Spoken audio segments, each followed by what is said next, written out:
Today's topic of discussion is the paper solution December 2017 for the subject Material Technology for Mechanical and Automobile Engineering degree section, semester 3, second year. From question number 1 to question number 4 of December 2017 of Material Technology has been uploaded in the earlier two videos. This is the third video. So here we have taken question number 5. Discuss any one of the case hardening method in detail. So hardening method, that is secondary hardening, the development of very high strength level in many alloy steel is achieved by secondary hardening process, which is a type of precipitation hardening reaction. As the alloy steel contains several carbide forming elements like MO, CR, W, etc., therefore the hardness is maintained constant up about 400 degrees centigrade up to about 400 degrees centigrade, but afterward, as the tempering temperature increases, the hardness also increases due to precipitation of fine carbide particles. As you can see over here, the hardness is constant up to about 400 degree Celsius. Now, but afterwards, as the tempering temperature increases, the hardness also increases due to precipitation of fine carbide particles. But after 550 degrees Celsius, the hardness value decreases sharply due to the breakdown of coherence and coarsening of carbide particles. So as you can see over here, at around 550 degrees Celsius, after 550 degrees Celsius, the hardness value decreases sharply due to breakdown of coherence and coarsening of the carbide particles. So this is the figure of tempering curve for alloy steel, that is secondary hardening. So this is the curve. Up to 400 degrees Celsius it is constant, the hardness, and then it rises up to 550, then the hardness starts decreasing. Now question number 5b. What are the smart materials?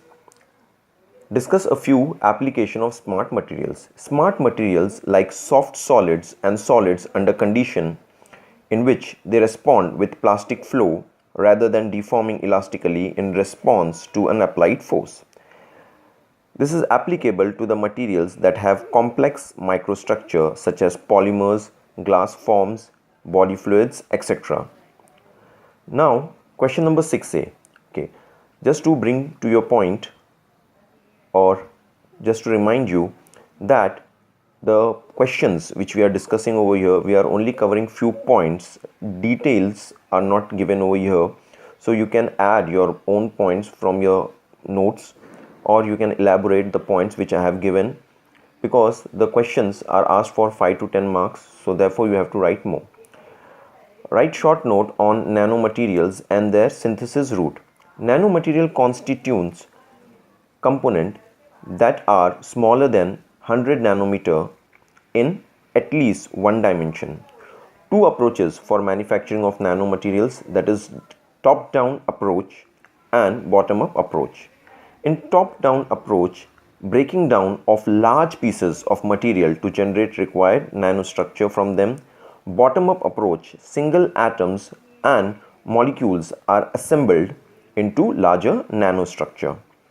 Then question number 6b, that is write short note on creep behavior of metals. So as you can see over here, this is primary creep, secondary creep and tertiary creep. This is the strain as a function of time due to constant stress. Primary creep, strain rate is relatively high but decreases with the increasing time. Effect of work hardening is more than of the recovery process. Secondary creep, the rate of work hardening and recovery during this stage are equal, so the material creep at steady rate, minimum creep rate, as you can see over here.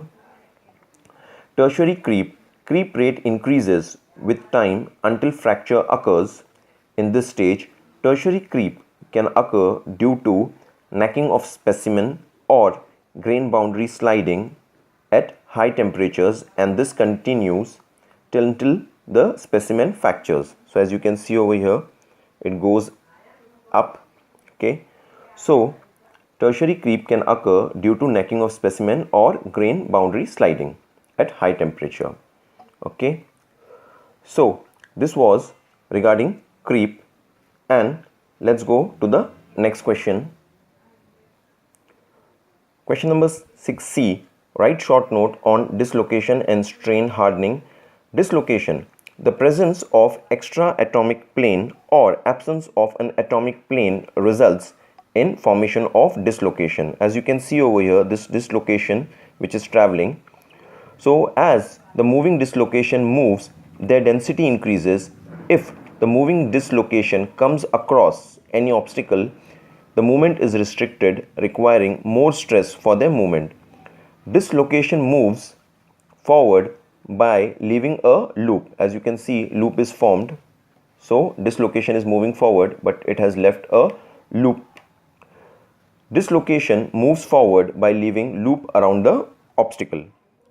Then strain hardening, because this question is about dislocation and strain hardening. Strain hardening: ductile material increase in strength and hardness when plastically deformed at temperatures lower than the crystallization temperature. This is called as work hardening or strain hardening. So as you can see over here, resolved shear stress, and this is the shear strain, stage 1, stage 2 and stage 3, and this is the figure for work hardening or strain hardening.